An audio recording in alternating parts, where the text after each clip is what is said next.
Hey, everybody, and welcome to Roundtable, the NPFL's podcast where we talk all things about the league. Season opener, Santee Cooper, this week, starting Thursday, weather permitting, folks, and it should be a great one. All the records are on the line this week. Things are shaping up for an absolute barn burner of a tournament. My name is Ken Duke. We are live from Eileen's Cafe in Manning, South Carolina for stop number 1. The Strike King Stop number 1 on Santee Cooper Lakes, presented by and hosted by the Clarendon County Convention and Visitors Bureau. Awfully proud to be here. Santee Cooper, of course, is two bodies of water. It's Lakes Marion and Moultrie, 171,000 acres here in the PD section of South Carolina. As I said, the tournament starts Thursday, runs 3 days, and today was the second day of practice. So, folks, we are already underway to a very meaningful extent. It's going to be an epic new season. This is the strongest field the NPFL has ever assembled. We got the best production values you're ever going to see anywhere, thanks to Fullcom Media. And let's get started. My first guest, all the way from Moncks Corner, South Carolina, which is pretty close, Corey Casey. Corey, welcome to Roundtable. How you doing? Appreciate you being here with us tonight. Now, you just got off the water. Yeah. On a body of water you probably know better than anything out there. Am I right? Yeah, not better than anybody, but best one that I know. Tell me about your experience on Santee Cooper. How long have you been fishing these lakes? I started bass fishing when I was 17. And you're 20 now? Yeah. Now, how old are you now? About to be 21 on Friday. Excellent. 21 on Friday. Very good. Yep. Now, how old are you? 34. 34. So half your life, literally half your life, has been spent fishing this area. Yeah. And you guide on Santee Cooper. I do. I started guiding about a year and a half ago. But we do more than just bass. I catfish and striper fish as well. Yeah, this lake is famous for a lot of things. I mean, not only is it a legendary bass fishery, the state record was caught here in 1949, but also the world record channel cat was caught here, 58 pounds even, I think, taken out of the diversion canal. And you mentioned crappie. I think not that many years ago, the world record, either white or black crappie, came out of Santee Cooper. I think that record's been eclipsed, but this lake has produced some massive fish of multiple species. Yeah, it's got some big fish, catfish, crappie especially. How long have you been guiding here? A year and a half. So the beginning of, 2025? So the beginning of 2024 is when I started guiding. Okay, cool. Now, before we go any further, tell people how they can get in touch with you if they want to book a trip. Phone number, 843-214-6989. That's the easiest way. And then I have all the social medias, Instagram, Facebook, TikTok. Okay, Corey Casey, Coreycasey. Pretty easy. Can't beat that. 2 first names. There you go. Now, okay, so you got a lot of experience in this body of water, and that makes you what we call, of course, a pre-tournament favorite. Yeah, cursed. Don't say that. Yeah. Don't say that. Hopefully Cursed. It does put some pressure on you, I'm guessing. Or maybe you feel it internally. Trying not to. It's not yet, but talk to me Saturday. Trying not to make it any different than any other tournament. Right now it doesn't feel different than any other tournament. Doesn't matter where we're at. I just go fishing. I'm excited to get your take on this because one of the challenges I think a guy who has a ton of experience on a body of water faces is when you launch your boat on day one of this tournament, you've got 500 places you've caught fish before. And a guy who's never been here before, but maybe who had a solid practice, he's got 4. And he doesn't have all these different options going through his head. Is that a distraction? On Santee, for sure. You don't need a lot of areas on Santee to do good. So, absolutely. I could be somewhere and they're just not biting in the back of my head. I need to go here, I need to go there, when really all I need to do is wait. It's kind of a thing here. It's not like other lakes where you might need 40 brush piles or 40 points to run over and over and over. You can get somewhere and just settle down. Well, you just hit on something there that leads me to another question here. Is this a tournament and a time of year that's going to be won in a spot, or is this a tournament that's likely to be won on a pattern? For this tournament in particular, I would say pattern and not spot, because if we fish all 3 days, you got 3 different wind directions. Okay. So gotcha. That matters a lot. Like you could go Thursday and catch them in a spot with the west wind, and then the next day you've got a northeast wind or a south wind, and you just can't get there. So you're going to have to, I would say, run a pattern. Get confidence in a bait, get confidence in some kind of pattern that you can reciprocate around the lake, or you're going to get burned. That sounds like a situation that really benefits somebody with a tremendous amount of experience like yourself. Let's get that mic right there for you. There you go. Okay. Better? Because you're going to have a plan for when the wind comes from a new direction, and a guy with less experience probably might not think about that. Yeah, it could be an advantage, could be a disadvantage. Kind of just have to see what the wind actually does. But I think the wind probably makes it more even for everybody, because there's going to be places that I want to go and I just can't go, and the lake's going to fish a lot smaller, so everybody's just going to have to go where they can go. Doesn't matter where you want to go, you have to go where you can go. So it definitely, I think it makes it a little bit more even. Okay. And if it was calm. You know, you and I were looking at the NPFL stat and record book a few minutes ago before we launched the show, and in particular we were looking at the records for heaviest single-day weight. Yep. And that record was set right here at Santee Cooper just 2 years ago in May by Quentin Kappa. That makes sense. 30 pounds even. And that's a magic number, 30 pounds. And the first thing you said when you saw that was, oh, that could go down. Yeah, could. What do we need to see in terms of conditions for that record to fall? I mean, the fish are as big as they're going to get right now. So if somebody could just get you 7 or 8 bites a day, and you could have over 30 for sure. I just still go back to the wind. If you can catch 30 pounds out of a place that you haven't had to practice or you haven't been able to practice, I don't know. But it's anywhere. It could happen anywhere. It doesn't matter. You and I had a conversation on the phone quite a few months ago, and you told me a lot about your fishing style that I thought was very interesting and perhaps not surprising given the fact that you have so much experience here where there's just a world of shallow cover. Yeah. But you kind of identified yourself as a power fisherman, said you fish a lot of frogs, you fish a lot of buzzbaits, you throw a lot of topwater baits. Right. Are those things going to play this week, or is it too early for a lot of that? I think it's too early, but I ain't going to say I'm not going to try. Okay. So we'll see. I'll let you know if I catch one on topwater. But I haven't yet, but to be determined. There you go. All right. Day 2 of practice was today. Yep. And I know you spent a full day out there, even as well as you know these bodies of water. Yeah. What are you trying to accomplish on day 2 of practice on a body of water you know so well? Well, today yesterday I fished. Just be super honest. Yesterday I fished dirt shallow, and it didn't really work out for me. So today I just took a little step back, left them biting at about 9:30 this morning. So I had a really good morning, and then I just kind of planning for the wind, trying to find some places that I could fish every day, each day that the wind blows differently. So you mentioned taking a step back from dirt shallow. So Yep. what are we talking? Are we talking about that first drop, or a little creek channel, or a ditch? yeah, ditches and just anywhere. A foot means so much on Santee Cooper. You can have a depth change from 3 to 4, and that could be the game changer. So it's not a lot of like real steep drop offs. A lot of it's super subtle. I wrote a story today for the NPFL site, and I think my first sentence of the story was the NPFL word of the day is staging. Staging, yep. And it's staging in the sense that we got new staging because of Fullcom Media and better production values this year. Yeah. We got staging in terms of we got some weather coming at us that might impact whether or not we can start this tournament on Thursday. And we've got some staging issues about these fish that are thinking about and preparing to spawn, but perhaps they're not on there yet. They're not quite up on those flats yet. Is that how you would define these fish? Are they staging? Yeah, for sure. I would say they're staging.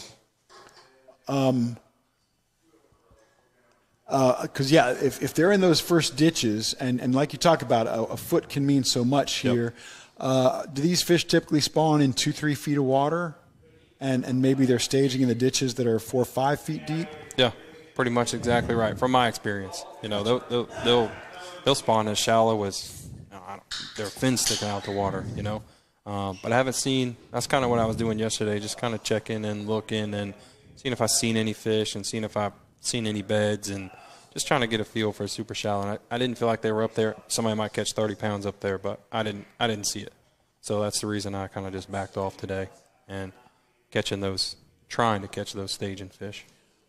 I'm really curious about, when you're the hometown guy and you're the guy who you're on everybody's short list to do really well at this tournament. Certainly on my short list to do really well at this tournament.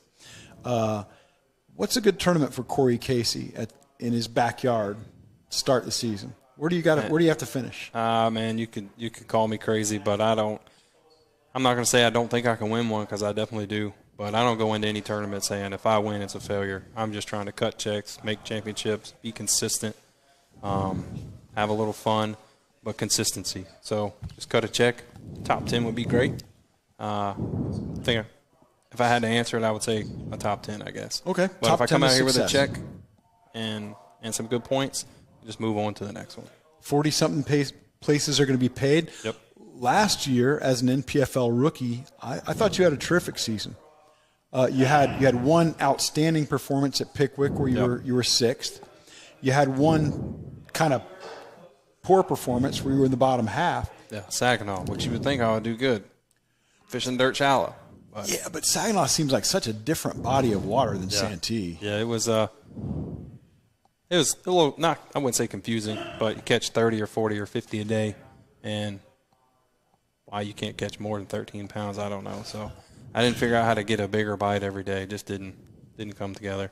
When I think about Santee Cooper, and I fished it as a kid a little bit, and then I think about Saginaw Bay, I think like one is the moon. Yeah. It's so different. Yeah. But you're an experienced angler. You're traveled and you've been some places, so maybe it's not as different as I think it is.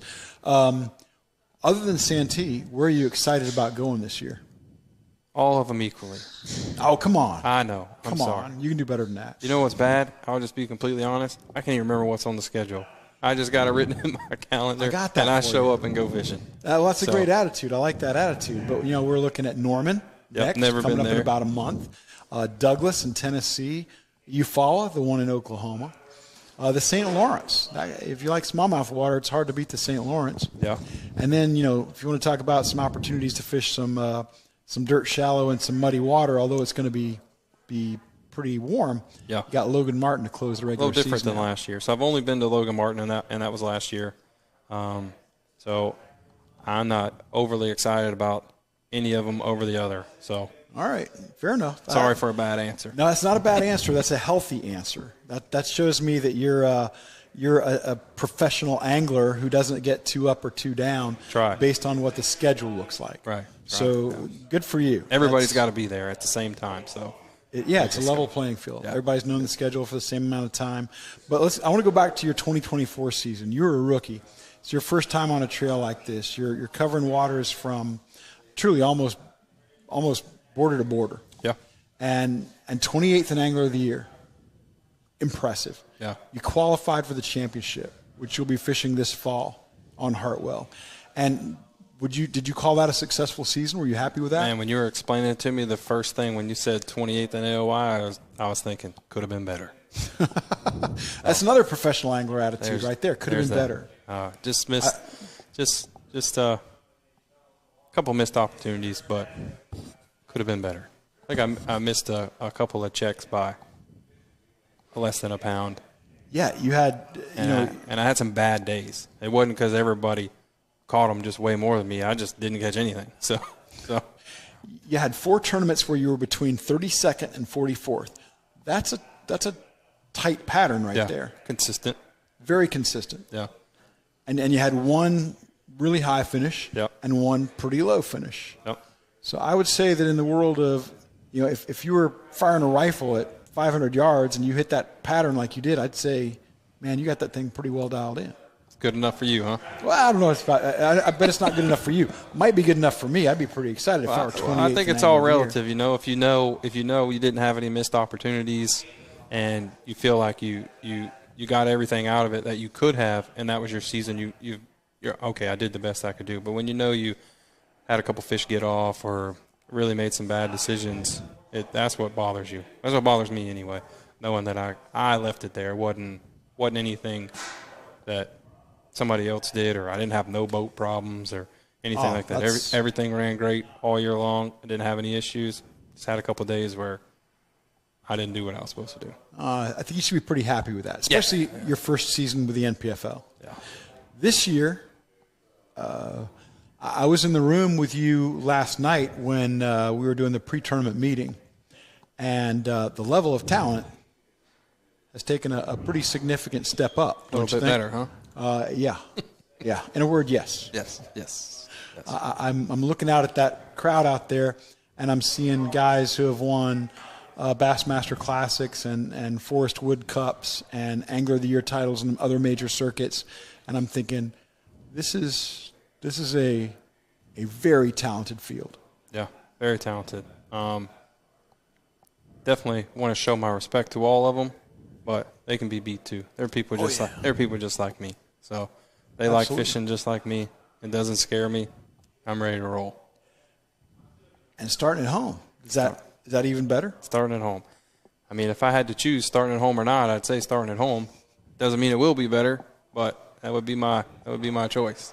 What's your favorite time of year to fish Santee Cooper? Oh, about another month or so. I like April and May is usually pretty good to me. I like post-spawn. Okay. I feel like I got a post-spawn deal kind of figured out. Caught them really good the last couple of years. In 2023, when Patrick Walters won out here and Quentin Capo had that incredible day too with 30 pounds, did you check out the weigh-in, or were you following that tournament at all? 2022. I don't 2023. 2023. Yeah.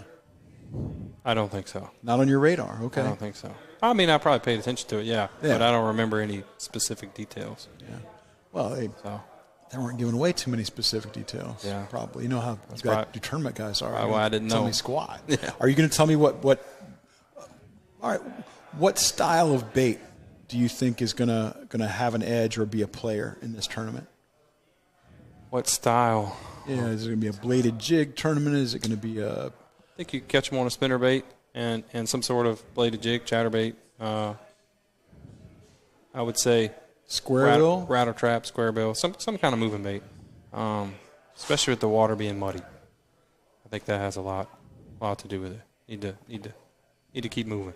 Pitcher flipper is going to do well here, or is it going to be? And they always do well here. Yeah, they always do well here. The ones that have confidence in the trees that they're flipping will do well. And if you have the confidence to make 6 or 7 casts to one tree, sure. When you were telling me about your fishing style, we were on the phone for a while, I don't know, 8-9 months ago. Yeah. You talked about power fishing. You talked about the frog. You talked about the buzzbait. You talked about topwater.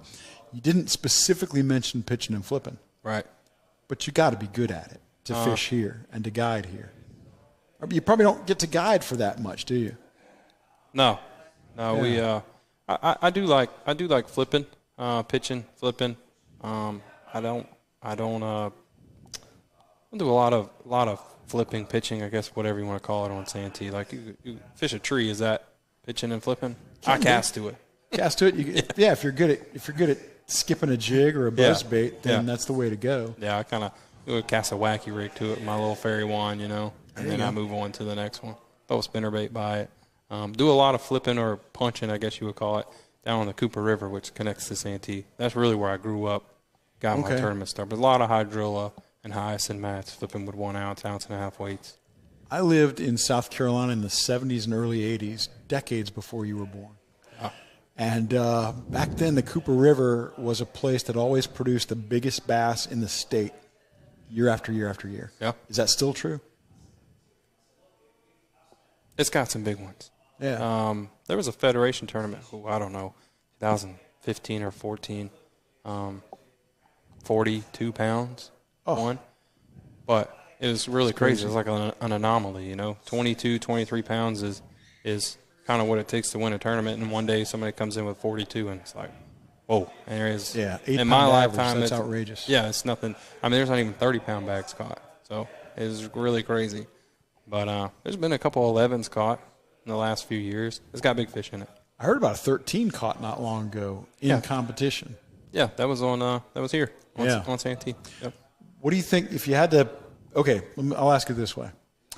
If I had the power to give you 75 pounds over 3 days here, would you take it and sleep in, or would you think, no, if I want to win, I got to go out there and do better than that? Oh, that's easy. Give me the 75 pounds.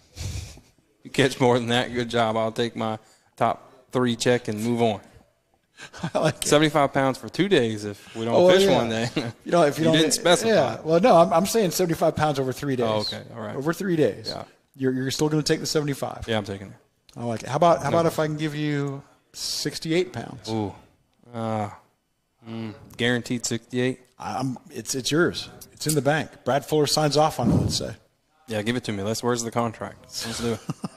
Let's do it. I don't think he's offering contracts for okay. 68 Just pounds. talking. I'm just saying, this is just talk. I got you. This is just talk. I'm all talk. Yeah. Corey, you got to realize that. Yeah. I'm just all talk here. Yeah, I'll take 68, though. You got one more day of practice.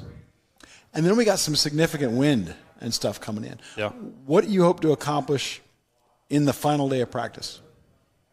Tomorrow, we are just eliminating some stuff. Okay. Kind of worked on a little stuff this afternoon. Didn't really get time to finish fishing the area like I want to. So I'm going to get that out of my system. So in the tournament, I'm not thinking, dang, did I miss something there? Did I miss something there? No, I'm going to know that I didn't miss anything, and I'm not going to have to think about whether I should go there or not. So are you practicing at any time? Are you practicing deeper than 10 feet? No. Okay. How about deeper than 6 feet? Probably not. Okay. Probably not. So Close. you're pretty much targeting pre-spawn staging fish. Yep. And potentially looking for some that are already moving up to the beds. Yeah. Gotcha. Yeah. Gotcha. Yeah. Probably just going to stay in that 4 to 7, 4 to 6. And you mentioned dirty water, so you're not looking at any of these fish? No. No looking at nothing. I don't think there's enough. Somebody's going to catch some off the bed, I'm sure. If I see one, I'll catch them. I hear you. But yeah, not going out looking. Now, we got some tough weather coming. Yep. Wednesday, Thursday, looks like the wind's going to blow. Could possibly blow so hard that it's just not safe to be out there. No. Get a bigger boat. Send them. Let's go. Just kidding. If you have 2 days off between practice and the first day of competition, could that really throw things topsy-turvy and really dramatically change what you found in practice? I think so. I think it could. I think they're moving. I'm not a vast scientist. I don't think anybody really knows, but definitely they could take the next step up. And if you found a little staging area, say some grass or some stumps or whatever, they could just be gone. You hope some more follow up behind them, and some other fish will be there. But they could go to the bank. They could be going to the bank right now. Right. So it's kind of that time. A full moon's next Friday, I think. So they're ready. Now it is getting warmer, or it looks like that's what the weather is calling for right now. We got highs approaching 80 degrees in the next couple of days, from what I saw. Yeah.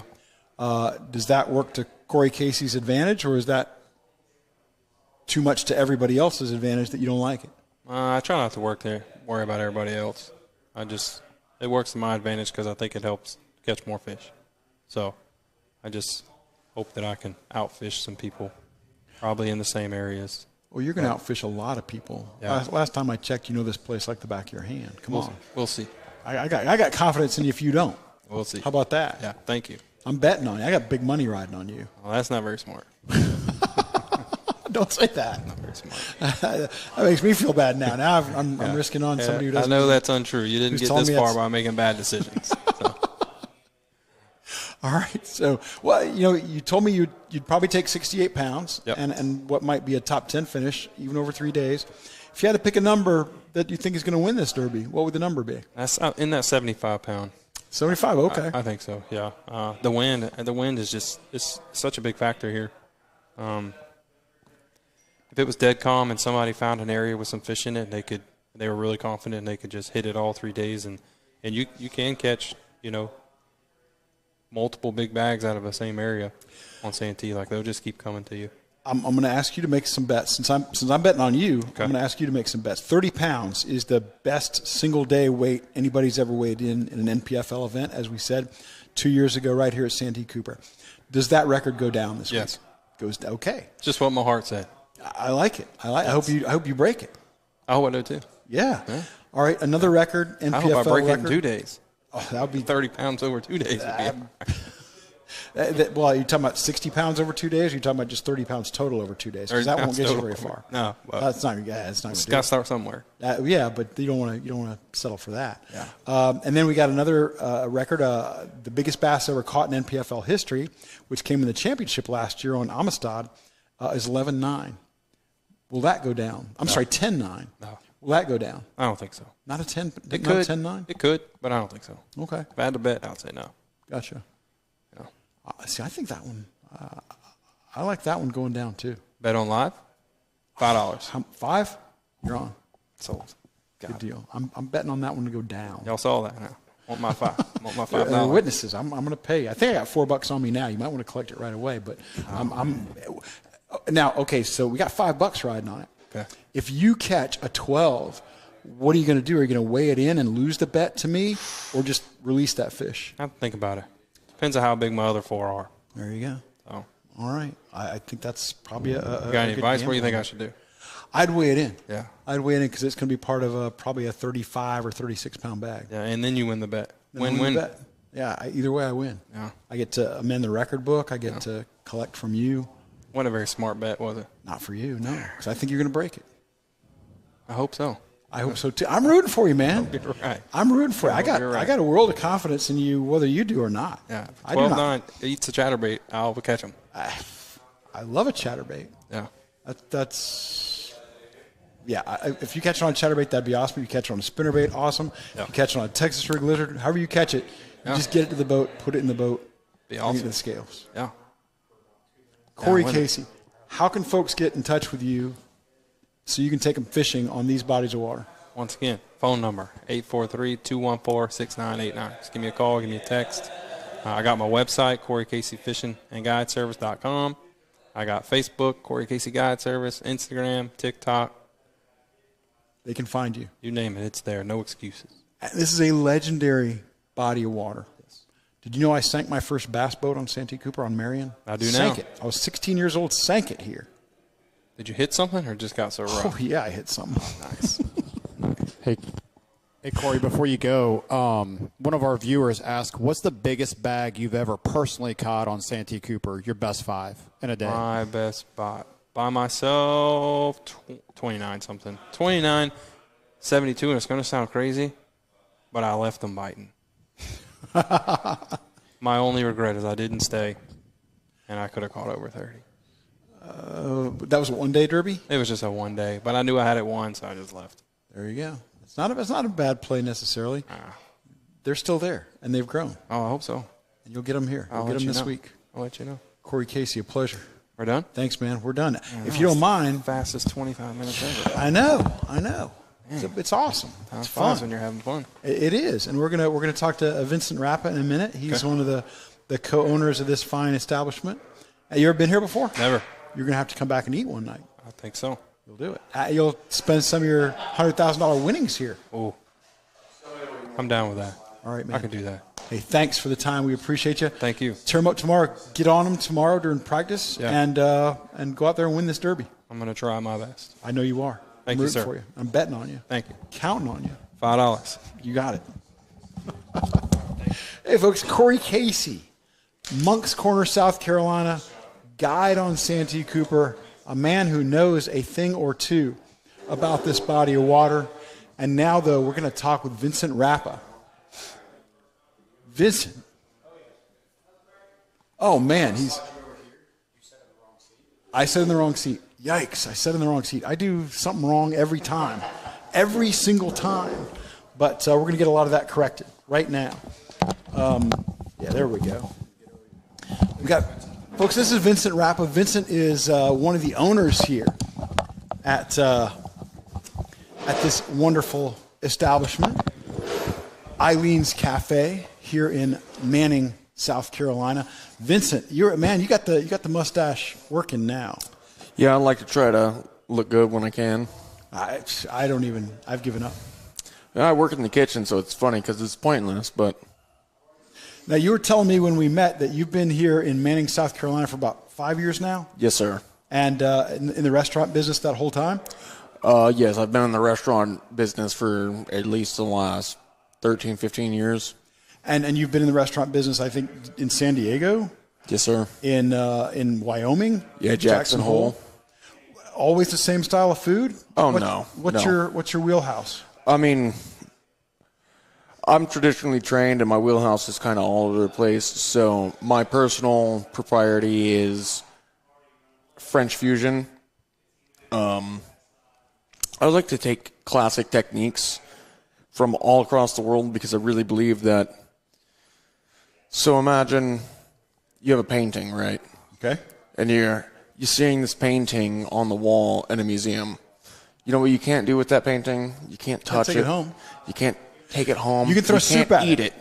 No, you could can throw soup at it or paint. I've seen that. You never want to throw soup anywhere because soup needs to be in here, in the belly. Point. And anybody who throws soup or paint at a classical painting should be in prison for a very long time. I don't know if I could, but I put a middle finger up to those people right now. Amen. Absolutely. We're on the same page. But the really cool concept is that food is the oldest art form of humanity, right? And what's even cooler is, anglers, right? They bring in fish. Fish is food. I got a lot of people say you don't eat bass. You can eat bass.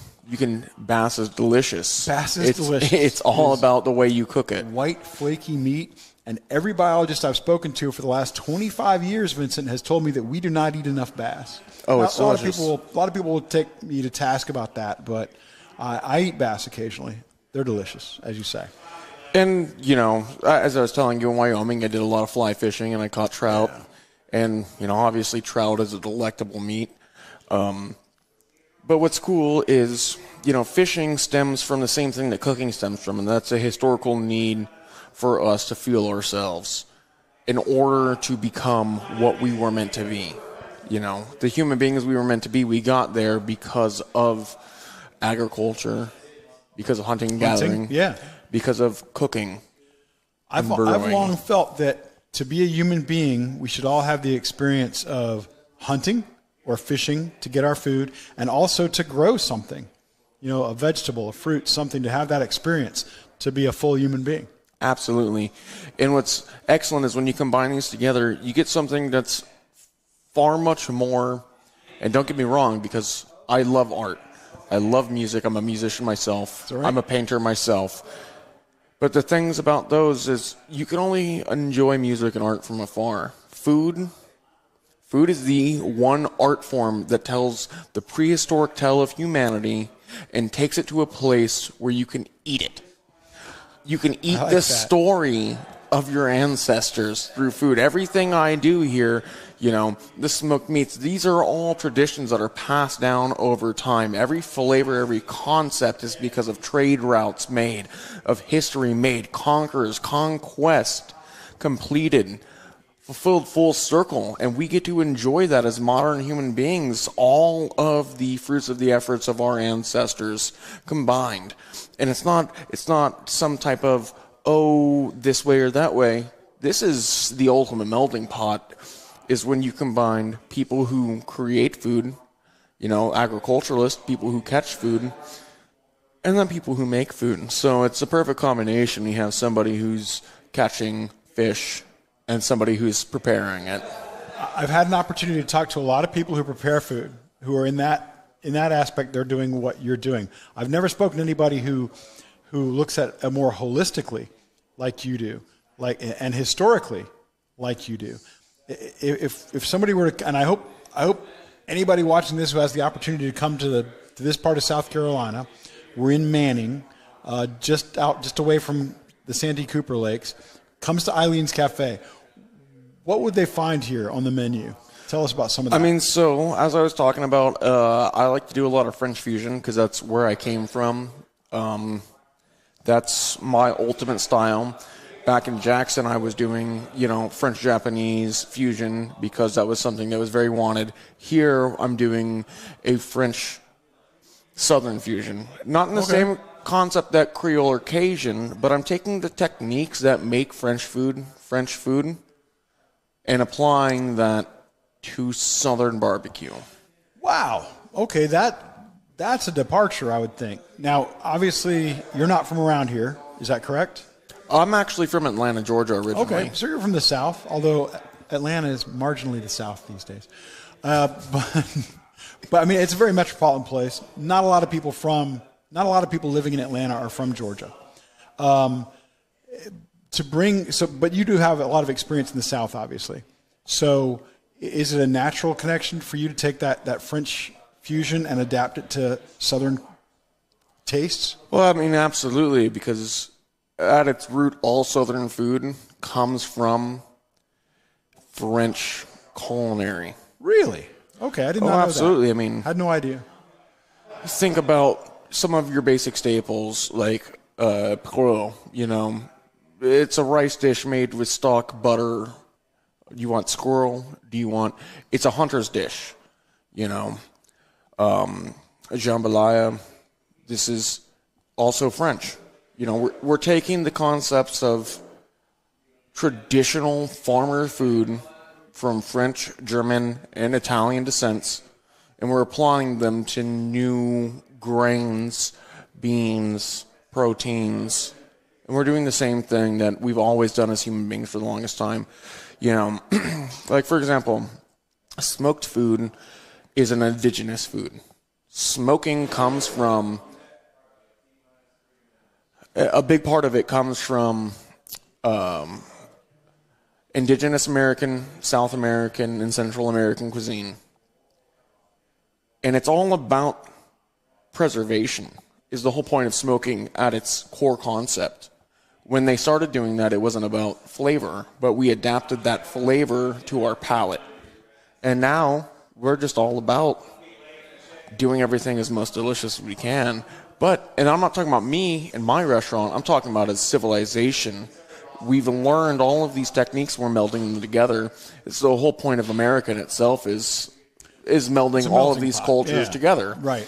And so now we have the opportunity, when you know about history and you know about food and you know about ingredients, you have the opportunity to combine them in such a fastidious way to create something that's special.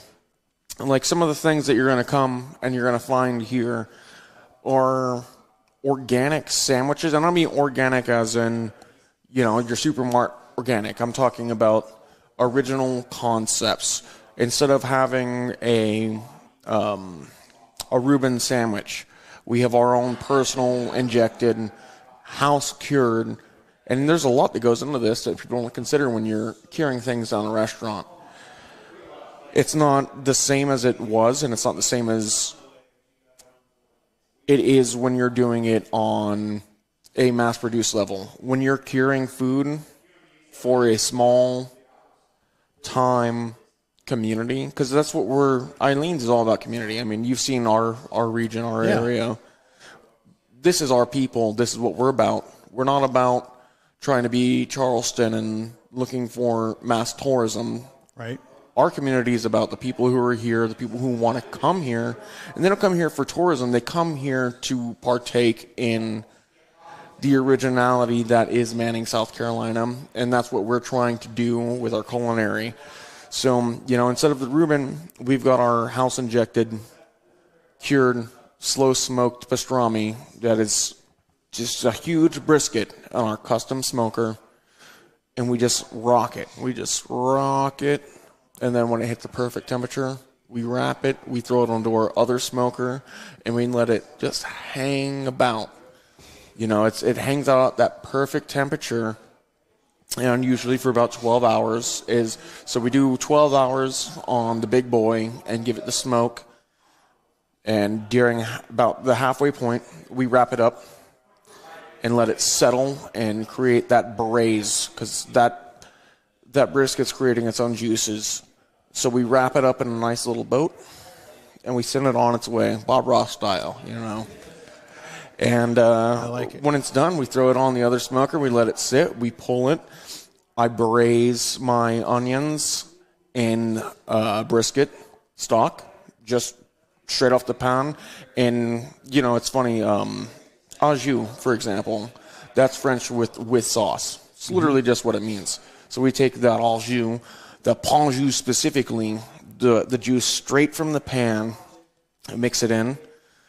Then I take coffee, red wine, reduce it, add it all together. Vincent, you're making me hungry. I apologize, but I'm going to have to get to my next guest at some point. Absolutely. But I need everybody to check out Eileen's Cafe here in Manning, South Carolina. Vincent Rappa will be preparing delicious French fusion items for you, tapping into that barbecue tradition that we have here in this part of South Carolina. Yeah. Vincent, thanks so much. Thanks so much for your hospitality here. Absolutely, and thank you so much for having me on. I'm sorry for taking up your time. No, not at all. We wanted you to be here, and we're thrilled you were able to join us. But thanks so much, Vincent Rappa. Eileen's Cafe, folks, Manning, South Carolina. Thank you so much for having me. Our pleasure. I don't know. I hope Bill Lowen is with us. He is. Excellent. Bill Lowen, come on in. Bill, have a seat.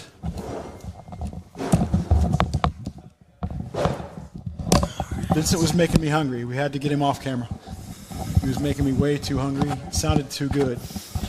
Well, if I fall asleep on you, I apologize. No, you can't fall asleep on me because we got too much to talk about. Bill Lowen, Brookville, Indiana, by way of Ohio. Absolutely one of the most talented anglers on tour today. Bill, longtime Elite Series guy, 11 Bassmaster Classics to his credit. Won a very recent tournament on the St. Johns River. One of the absolute masters of the swim jig.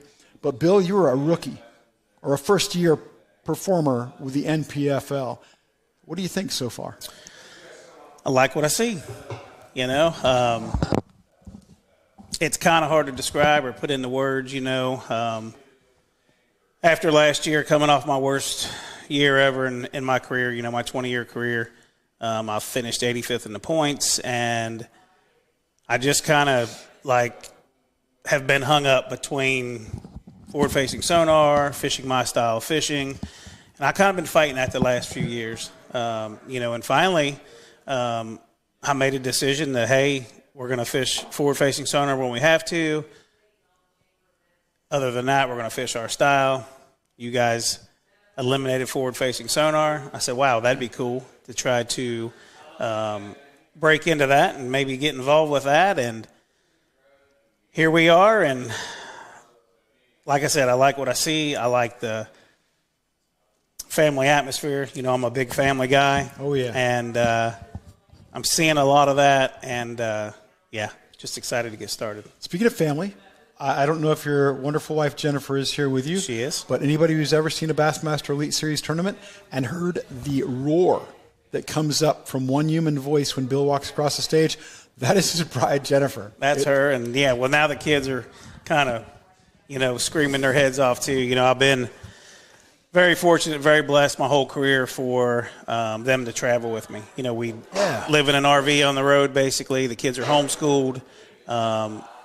It would be really hard for me not to have them with me out here on the road, because it would break me down to get that phone call of, hey, Dad, when you coming home? Yeah. So like I said, been very blessed that they've been on the road with me since the beginning, since they were born. Nevaeh flew to her first Bassmaster Classic when she was 2 weeks old. And now, she's into photography, so she actually works for some of the anglers, takes photos in the mornings, at weigh-ins, takeoffs. And I believe she's going to be working for some of the guys here at NPFL as well. So that's wonderful. Yeah. That's wonderful. Well, you are part of a big step up this year in terms of the talent that is coming into the NPFL. I was looking at just some of the sheer numbers. Since you're a numbers guy and all? I'm kind of a numbers guy. I don't know where I got that reputation, Bill, but kind of a numbers guy. I enjoy them. I think they tell a story. And one of the things I can tell you is we got the field this year has 173 Bassmaster Classic appearances and 4 wins, 137 Forrest Wood Cup appearances and 6 wins, 5 Bassmaster AOYs and FLW AOY. You've got 2 Elite Series wins all by yourself. So it's not like these guys are coming into a situation where it's easy pickings. It's going to be tough out there, even for somebody as skilled as you are.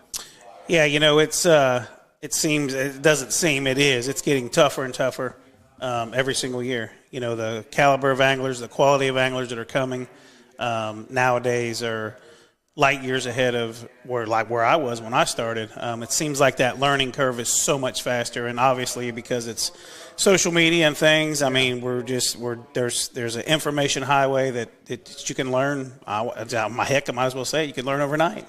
Well, yeah, and they're standing on your shoulders too. Absolutely. Because you and I have known each other for quite a while, and we've worked together on some stories, and you give it up. Well, I mean, share. You know, that's been our job since I started. You know, like this is my 20th year full time.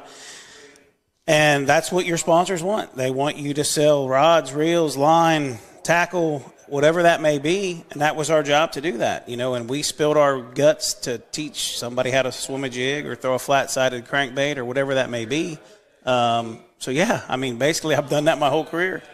And, of course, you have such a reputation with a swim jig, but you do a lot more than that because you have to do a lot more than that to succeed and to be consistently productive. How would you describe your style? I would describe my style as, I mean, you know, a lot of people watch me fish and they think I'm a power fisherman, but I would describe my style as a finesse power fisherman. Okay? Interesting. And what I mean by that is where I grew up out on the Ohio River, we know it's some of the toughest fishing in the country. You've got 4 keeper bass in the Ohio River, and you've named them. And I've caught all 4 of them like at least 100 times. So what I mean by that is I've kind of made a career on power fishing with smaller profile baits, you know, whether that be, you know, smaller creature style baits or small zoom brush hog, baby brush hogs, and small profile crankbaits, and a swim jig, you know, is a very subtle finessey bait. Just if the Ohio River did anything for me was taught me how to take basically the same baits that everybody else uses and maybe fish them in a little different manner, because the Ohio River was so pressured and you just had to do things differently. So like I said, if I had to describe my style, I would call it a finesse power fisherman. I mean, I may flip a 1/4 ounce jig on 20-pound line and a big flipping rod and, you know what I mean, jack them with it. But, you know, when people think of a finesse jig, they're thinking 8-10-pound line and a spinning rod and things like that. So, yeah, it'd be a finesse power fisherman. I like that definition because, you know, if you think of finesse power, that's probably an application that works anywhere you go. Anywhere in the country, absolutely. Yeah. Clear water, dirty water. Absolutely. And you're the master. You've always been my go-to guy anytime I want to talk about swimming a jig, but you're obviously a lot more versatile than that. I was looking at your history on Santee Cooper, and it is mixed. It's either good or bad. Yeah. You've either been stellar, and you've had a top 6 finish back in 2020 in October, and you had an 87th place finish at about this time of year in 2022, and you've been in between. Tell me about your history with Santee Cooper and what you think, what comes to mind for you when you come to this body of water. I guess first off, when I show up here, I think automatically that you better be catching 25 to 30 pounds, you know, especially this time of the year when them big females are pushing up to do their deal. But this has been a really weird year. You know, we'll get 10 days of stable weather, then we'll get a week of freezing cold weather, big north winds and things like that. And that's exactly what's happened here this week. You know, we had a big warming trend leading up to this. Big cold front showed up. We saw temperatures last night in the 30s. I think we're going to see them again tonight. Big storms coming in on Wednesday, big blow on Thursday. So it's going to get interesting. You know, I saw water temperatures this morning anywhere from 51 to 59, kind of depending where you're at by the end of the day. So with that being said, these fish don't like that. You know what I mean? They like stable conditions. When you throw these big cold fronts on them when they're ready to crawl up there, to me it kind of weirds them out. And I feel they're like in that weird, you know, stage where it could be either really good or really bad. You know, somebody's going to go out there, I truly believe, and bust 30-pound bags. There's going to be fish on the beds. And I've been here when it seems like every single fish in the lake comes up on the bed. And I can remember an event here where I'd see one bed that would have 6 fish in it. You know, I mean, you could literally sit on one bed and catch a 20-pound limit. Yeah, in 2006 when you were here, Was that when Preston Clark won? Preston Clark had 115 pounds, 15 ounces. And, that was a tournament where, well, at the time, it set the record for a 4-day event. And I'm looking at this, and I realize the conditions aren't quite the same here this week. But I look at this as a tournament that should shape up well for Bill Lowen and Power Finesse. We hope. Yeah. I mean, obviously you got to find them. But your style seems really well suited to these fish that are probably mostly staging. This is this lake to me is probably one of the most confusing lakes I've ever fished on. Okay? And what I mean by that is, and I'll just break the lake down in half, okay? Merriam that we're going to go out of. It seems like when they're in this spawn stage, to me, if you're not visually looking at them, they're really hard to catch. Wow, okay. Like, that's my experience, okay? When they're all pushing up and they're getting ready to lock on, or maybe they're already on, if you go fishing, like, you normally get your teeth kicked in. If they're up there where you can look at them, at least for me, I can't catch them on this lower end. So you know me, river rat, I always run up into the jungle, and you almost catch them in that pre-spawn where they're trying to move up. The only problem you have up there is you have the influx of the river coming in, and the water's a lot colder. You know, you get a 3-inch rain up there, that cold rain, and you're going to have cold water flush in on you. So it's kind of like I said, it's always been a weird lake for me in that this time of the year, you got to decide what you're going to do. Is this a tournament that's going to be won in a spot, or is this a tournament that's going to be won on a pattern, in your opinion? I think this is going to be a tournament, depending on how it shakes out with the weather, that a guy's going to have some bed fish. He might burn them up quick, because I don't know if we're going to see a lot of them push up, but I think you're going to see this tournament won by a guy that is on absolutely nothing. And he caught a couple buck bass over here and a couple over there, and he's going to pull in there just to go catch a fish, and everybody's get's going to be a 5-pounder. I mean, they're going to push up, they're going to do their deal, the guy's going to land on them, and he's going to look like a hero. Hopefully that's me. And then you can be like, yeah, I knew they were there, whatever. But, yeah, I think you're going to see a guy that happens to. Yeah. You're having a strong season already. You've already won a big tournament. Coming in here, it looks like another derby that's going to be won up shallow where you're so strong. Do you believe in momentum as a touring angler? Absolutely. I think in bass fishing or any kind of sport in general that, when you're got that momentum and you're feeling confident in what you're doing and you're having some success, it breeds success. I think when and I've always said this about bass fishing, when you're doing bad, you try to fight it. You try to figure out how to get out of it, how to get out of your slump, and I think the more you fight it, the worse it gets. So what I mean by that is when you're in a slump and you're not doing good and things aren't clicking and you're making bad decisions, you almost just got to stop and say, we got to do something different.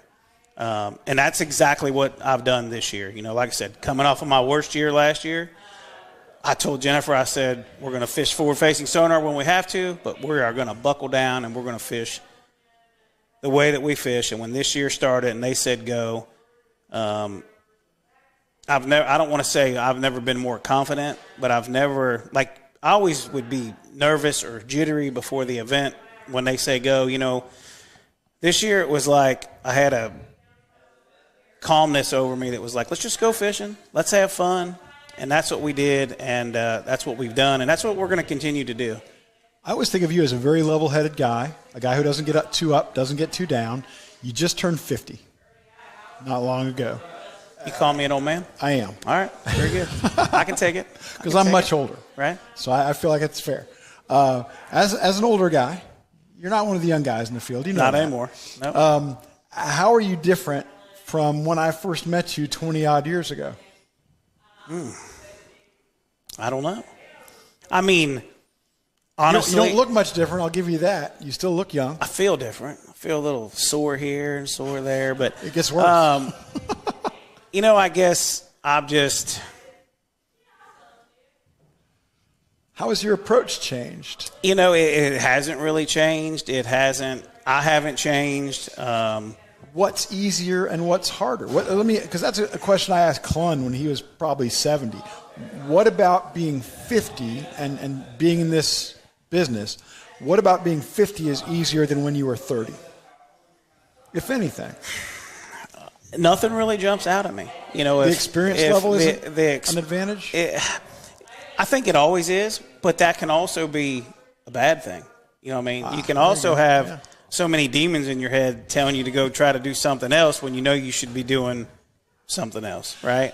But I don't know. I've always just said that if I won 100 tournaments, I'm going to be the same Bill Lowen as I was when I started. You know what I mean? I see a lot of guys get the big head and think they're better than everybody, and I don't ever want to be that guy. You know what I mean? When I get up in the morning, you and I put our pants on the same way, and I'm just another one of the guys. You know, everybody always says, "Oh, you're a celebrity. You're, you know, one of the best bass fishermen in the world," and I don't feel like that. You know what I mean? I just feel like you should another one of the guys, and that's the way I'm always going to be. You know what I mean? Yeah, but I look at all you've accomplished over the last 20 plus years since I've known you. Yeah, man, you're clearly one of the best in the business. 11 Bassmaster Classics, a couple of elite wins. All, you know, that tells me you're one of the best bass fishermen in the world. Well, the reputation you have among other anglers. And that's awesome, and I don't really ever think about it like that because, and I'll tell you why. Years ago, you know, I had a buddy that passed away, you know the story, and his family helped me get my start. Yeah. If it wasn't for them, I wouldn't be here talking to you today, that's for sure. So I never take that for granted. And with that being said, is that I never come into this sport saying I want to be the best bass fisherman in the world. I want to be the next Kevin Van Dam. That was never my goal. My goal has always been not only in bass fishing but in the waterfowl industry, whatever that may be, whatever I do, is that I want to be the best ambassador for the sport that I can. I want to be able to pass on my knowledge and my experience to the next generation, you know, because when I was growing up, somebody always took time out of their schedule, whether it was my father, my uncle, friends, you know, guys at home that showed me how to fish, how to duck hunt, how to turkey hunt, how to deer hunt. And had they not done those things, it's hard telling where I may be today. So I never take it for granted, and every opportunity I get, I try to give back, right?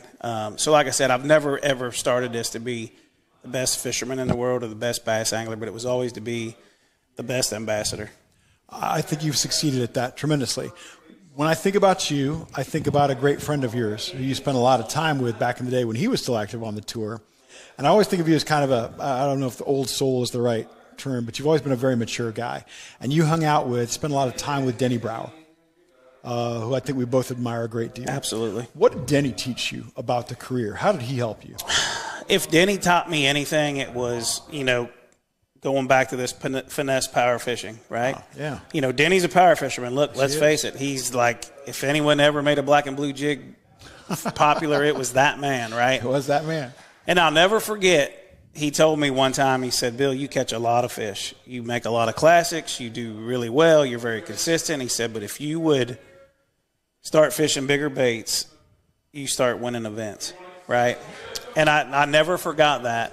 And my very first, win was on a black and blue jig. And ironically, he texted me that night. You know, I'd done been catching him on a black and blue jig. He said, "Catch me a 7-pounder for good time's sakes," right? And I ended up catching an 8-something. You know what I mean? So him and I were practice partners, shared info for, I don't know, whatever that was, 5-6 years before he retired. And it's kind of bittersweet to, you know, he was always my hero with growing up. Like, hey, I want to be like Denny Brower someday. And to be able to have that opportunity to fish with him, you know, share info. It's, I mean, you can't explain what that's like. Have you passed that along to a guy who's 20, 25 years younger than you? You know, I haven't, like, in that situation, right. But I feel like, once again, going back to what I said, I try to give back whenever I can. I know you do. I see that in you. Mm-hmm. But, yeah, that kind of mentorship maybe you're waiting for somebody to come to you and show that kind of interest. Yeah, it's hard to find that. You know what I mean? It's hard to find, and I always say that fishing partners are like a marriage almost. Yeah. And you know what I mean? You got to be able to trust what they're saying. You have to be able to believe in what they're saying. You know what I mean? It's all like you need to be able to, if they tell you something, you need to be able to go to a spot sight unseen and know that when you pull in there, you're probably going to get a bite. And if it's not 100% information truthful, guys aren't sharing everything, then it doesn't work. It's, like I said, it's just like a marriage. I hope you find that guy. So I hope you find that young guy who you can tutor and mentor. But we got to wrap the show up. Well, no, we don't have to wrap it up. Okay. It's on Mike Alton's dime, so we can do whatever we want. Excellent. But sorry, Mike. I think a good thing here, Bill, is we got a couple questions in the chat. Okay, and you being mentored by Denny Brower, master of the jig, and everybody's seen what you're able to do with the jig. The guys in the chat are asking, hey, can you give us your philosophy on jig color and trailer and how that may change based on the conditions? Do we want to know flipping jig or do we want to know swim jig? I guess it doesn't matter. We can do both. Yeah, well, let's stick with the flipping jig. Okay. Yep. Well, first off, look, I've always been the guy that wants to make this as simple as possible. Look, it can be so confusing, and we can think, we're fishing for a creature that has the brain the size of a pea. You know what I mean? I think we give them a lot more credit than we should. But with that being said, I've always said colors are to catch fishermen. We could take a handful of colors everywhere in the country and catch a bass. My rule of thumb is always, typically, the dirtier the water, the darker I want my color. Black and blues, blacks, dark green pumpkins. And as that water gets cleaner, the lighter I want my colors. Green pumpkins, watermelons, things like that. And then, obviously, when we have situational things going on, shad spawns, brim spawns, I'm going to want to add in whites or colors that imitate bluegills. So with that being said, basically we could take 4 colors, black and blue, green pumpkin, something white, and we're going to need something for tannic colored waters, which is going to be, let's say, use June bug. We could take those 4 colors and a flipping jig, a swim jig, and go anywhere in the country. Okay? Now where it really gets confusing is what trailer do we put on there? Okay? Mm-hmm. Generally, for me, as a rule of thumb, the colder the water, whether I'm flipping a jig or swimming a jig, I want a trailer that has less action in it when that water's cold. And obviously, as that water warms up and progressively gets warmer, I want a trailer that's going to have more action in it. You know what I mean? So as a general rule of thumb, the colder the less I want, the warmer the more action I want, okay? Now, back to that situational thing where there's a shad spawn going on or there's a brim spawn going on.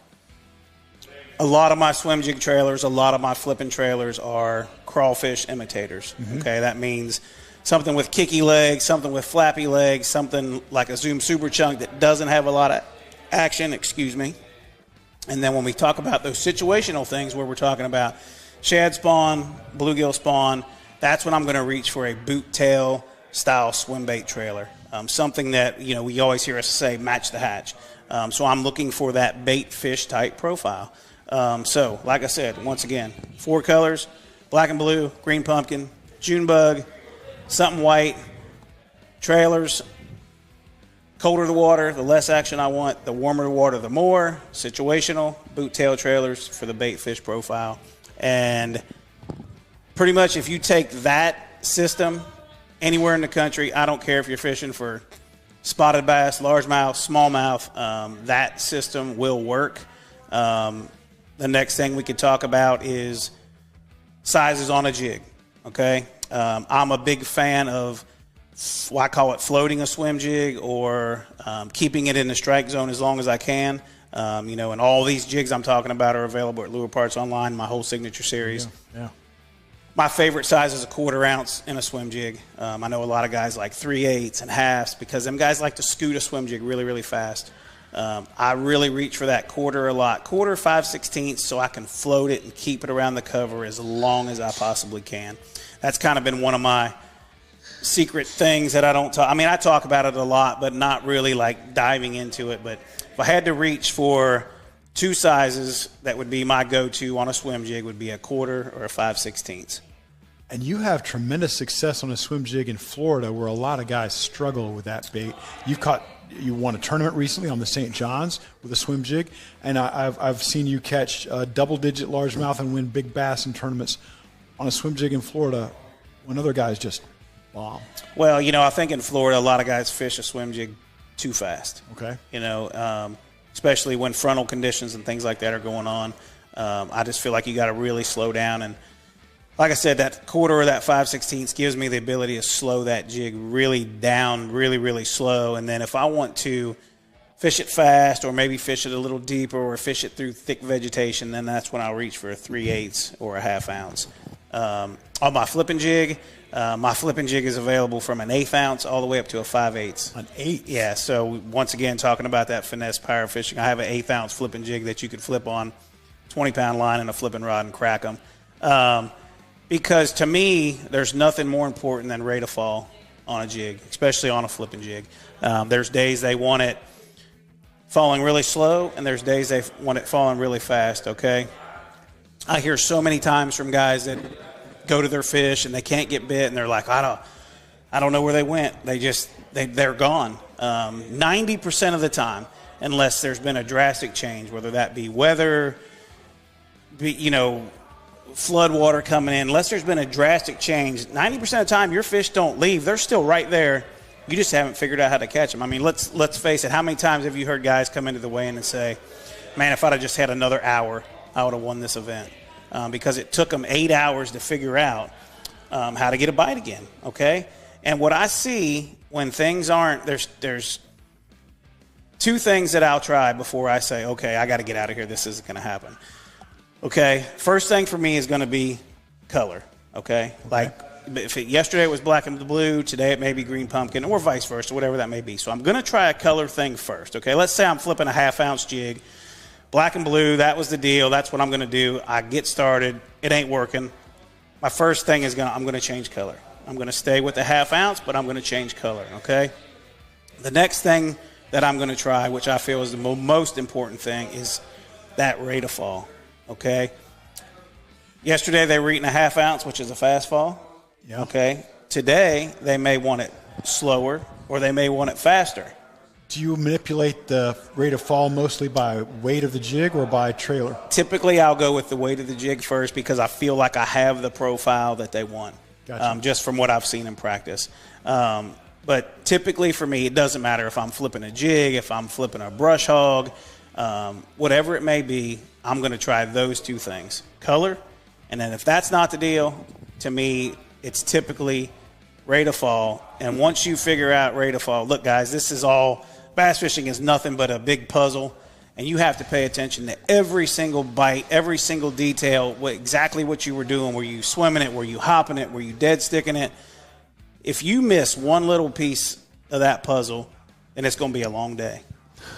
So you have to really pay attention to what's going on and what you were doing. And like I said, typically for me, if you take that system, those colors, those head sizes, that little process of changing colors and rate of fall, when things are going bad, that'll get you out of a jam for sure. Bill, real quick, some guys in the chat are asking, where did you say lureparts.com, right? So Lure Parts Online. Or Lure Parts Online. And I have a whole signature series of flipping jigs, forward-facing sonar heads, smallmouth jigs, fine-cut skirts. I mean, everything that you need is right there. And the beauty of Lure Parts is like if, let's say you buy a pack of my 1/2 ounce flipping heads. Okay, there'll be 3 in a pack. And then you buy a 3-pack of my signature series skirts. Okay, so now you build exactly what you want. If you want a black head with a green pumpkin skirt or you want a green head with a black and blue skirt, you can build exactly what you want.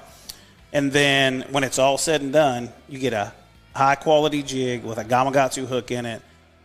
That's in all my signature series. And a jig ends up costing you like $3 or something. I don't know that exact number, but you're getting a quality product for, I mean, heck, let's face it, you can't walk in a store and buy a jig under $6 anymore. Well, listen, you were at the meeting the other night. I know you just rolled in. Ken, you were there.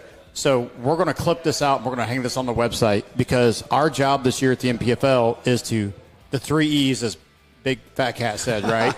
We're going to entertain, we're going to educate, and we're going to inform, the 3 E's. Right. So, dude, that was a master class. I had one of the best jig fishermen in the country on Lake of the Ozarks give me a very similar dissertation at the boat ramp one day, and it changed my fishing at Lake of the Ozarks because of exactly what you went over. So, you guys at home, that's a master class in jig fishing. If you take that right there, that's instantly going to get you catching more fish. So, man, we appreciate that. That's solid information. Well, right like there, I said, I want to give back whenever I can. And, you know, if I can help somebody catch another fish, you know what I mean? One thing I'm going to add to that, guys, is when you're swimming or flipping, don't skimp on line size. You know what I mean? So many guys I see don't use heavy enough line. You know what I mean? I'm always the guy that says, use the lightest line you can get away with without hurting yourself, okay? And what I mean by that is I want to use the lightest line that I can possibly use where I'm not going to hurt myself because I want to get the most action out of my jig that I possibly can.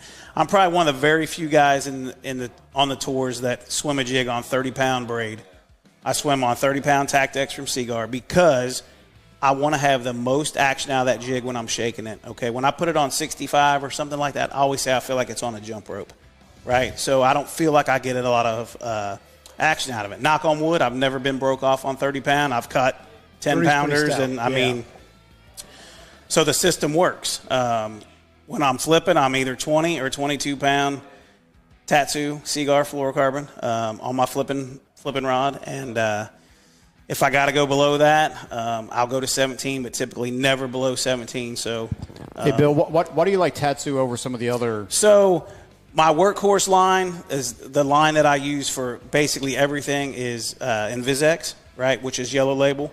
That is just, to me, that is my workhorse line. The only thing that I use Tatsu for is flipping, okay, because it's a very soft, it's a very supple fluorocarbon line. It's very limp, okay. I'm a big line watcher. I don't want a fluorocarbon that has a lot of coils in it. It's a thinner diameter fluorocarbon line, but it is very strong. Like I said, I typically flip with 20 or 22-pound Tatsu because of the limpness. It's a double-structured fluorocarbon, but it's very limp. When I pitch that jig out there and that line's got that bow in it, it's just perfect, smooth. There's no coils in it. There's no kinks.